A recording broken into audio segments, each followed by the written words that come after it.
Hello, किसी व्यक्ति से बलपूर्वक धमकी देकर संपत्ति छीनने के कृत्य को डकैती कहते हैं, जो एक गंभीर अपराध है। यह अपराध कानून की नजर में विशेष रूप से गंभीर है, क्योंकि इसमें सिर्फ चोरी ही नहीं बल्कि हिंसा या धमकी भी शामिल है। हालांकि डकैती की सटीक परिभाषा क्षेत्राधिकार से क्षेत्राधिकार में भिन्न होती है, लेकिन इसमें आमतौर पर 3 मूलभूत घटक शामिल होते हैं: पीड़ित की तत्काल उपस्थिति, बल या धमकी का प्रयोग और चोरी के पीछे की मंशा। इरादा। डकैती के पीछे का इरादा पहला महत्वपूर्ण घटक है। किसी कृत्य को डकैती माना जाने के लिए अपराधी को स्पष्ट रूप से और जानबूझकर पीड़ित की संपत्ति को स्थायी रूप से लेना चाहिए। डकैती अन्य चोरी के अपराधों जैसे कि सेंधमारी और चोरी से इस मायने में अलग है कि इसका उद्देश्य आमतौर पर पीड़ित को नुकसान पहुंचाए बिना कुछ चुराना होता है। उद्देश्यपूर्ण कार्रवाई अपराधी को किसी अन्य व्यक्ति का सामान चुराने के इरादे से परिस्थिति का सामना करना चाहिए। यह सावधानी पूर्वक सोची समझी योजनाओं या अपराध से ठीक पहले किए गए त्वरित निर्णयों से साबित हो सकता है। मन की स्थिति। कानूनी प्रणाली अक्सर अपराधी की मन स्थिति पर विचार करती है। यदि कार्य क्रोध या अत्यधिक दबाव में किया जाता है तो अभियोजन पक्ष के लिए आवश्यक इरादा स्थापित करना मुश्किल हो सकता है। बल प्रयोग या धमकी दूसरी विशेषता है जो डकैती को अलग करती है। अपराध की यह विशेषता इस बात पर प्रकाश डालती है कि कैसे हिंसक डकैती इसे अन्य चोरी संबंधी अपराधों से अलग करती है। वास्तविक हिंसा।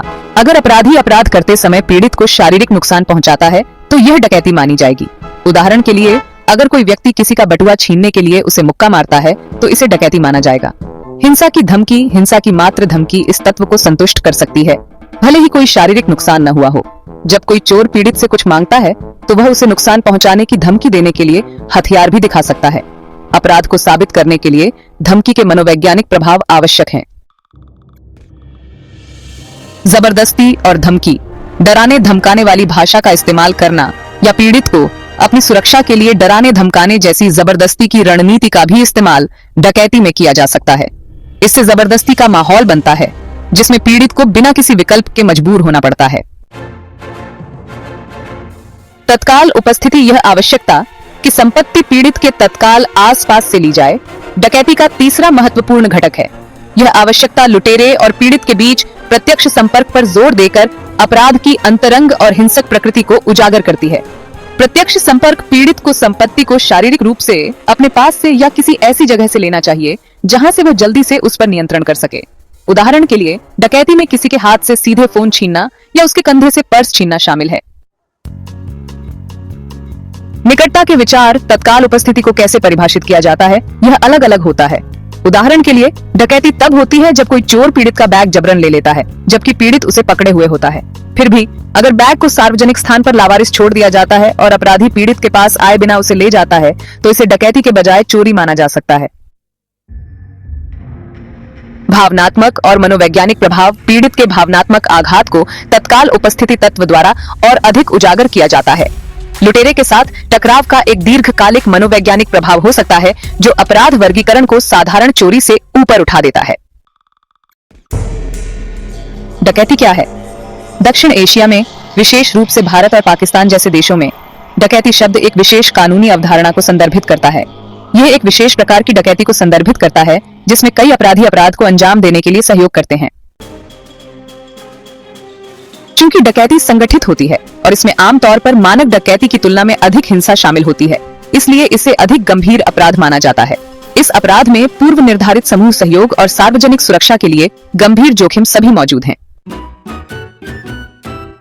डकैती को पूरी तरह से समझने के लिए इसकी परिभाषित विशेषताओं की जांच करना महत्वपूर्ण है जो इसे अन्य चोरी संबंधी अपराधों से अलग करती हैं। समूह की सहभागिता। डकैती की सबसे खास बात है समूह में भागीदारी। यह अपराध संगठित होता है क्योंकि इसमें कम से कम 5 लोगों की भागीदारी की आवश्यकता होती है।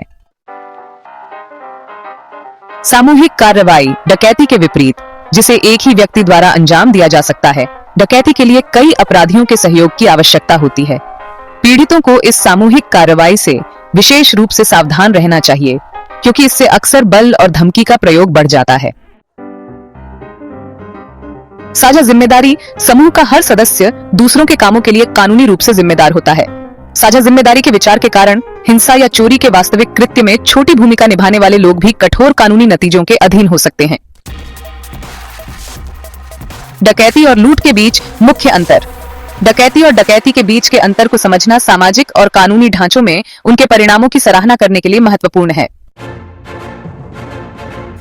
हालांकि वे दोनों ही बलपूर्वक या जबरन चोरी करते हैं, लेकिन वे कई मायनों में बहुत भिन्न हैं।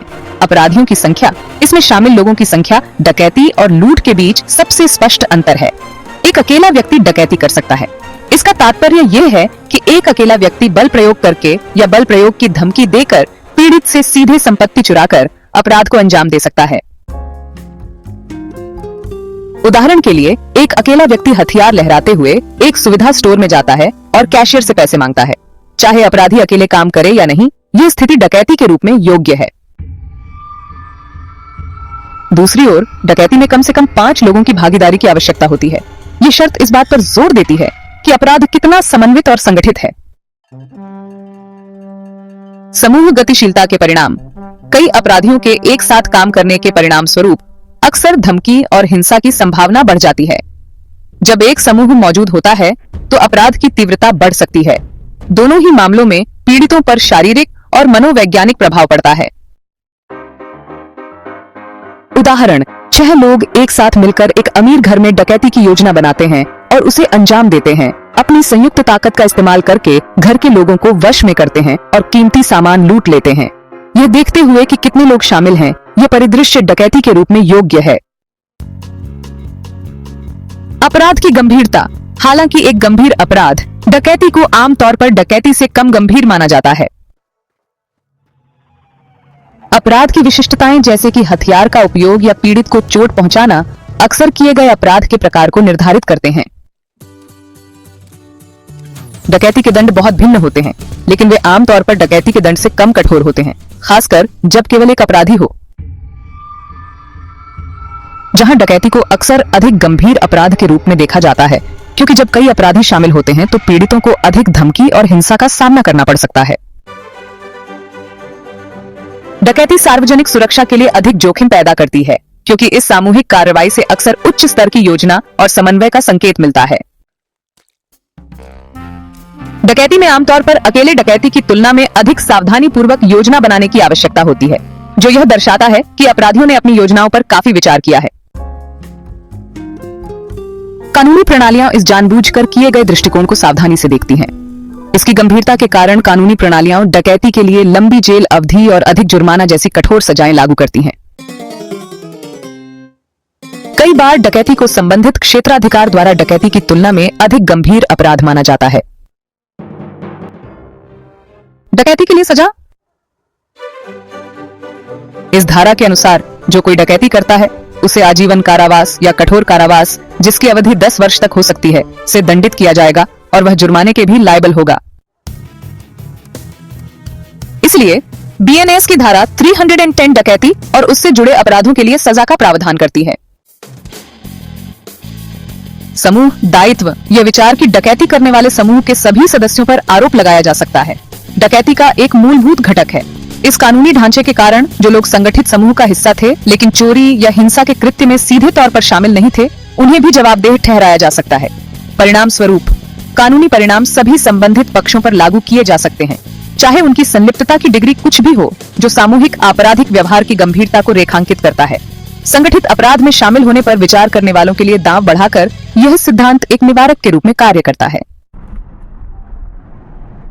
निष्कर्ष। संक्षेप में, भारतीय न्याय संहिता 2023 की धारा 310 डकैती के अपराध और उसके लिए निर्धारित दंड को स्पष्ट रूप से परिभाषित करती है। यह धारा डकैती करने वाले व्यक्ति के लिए आजीवन कारावास या 10 वर्ष तक के कठोर कारावास और जुर्माने का प्रावधान करती है। इसके अतिरिक्त यदि डकैती करते समय 5 या अधिक व्यक्तियों के समूह में से कोई एक हत्या करता है, तो समूह के प्रत्येक सदस्य को मृत्युदंड, आजीवन कारावास या 10 वर्ष से कम नहीं के कठोर कारावास और जुर्माने से दंडित किया जा सकता है। इस प्रकार धारा 310 डकैती जैसे गंभीर अपराधों के प्रति कानून की कठोरता और पीड़ितों को न्याय दिलाने की प्रतिबद्धता को दर्शाती है। धन्यवाद। जरूर बोले और सब्सक्राइब, शेयर और कमेंट करना ना भूलें।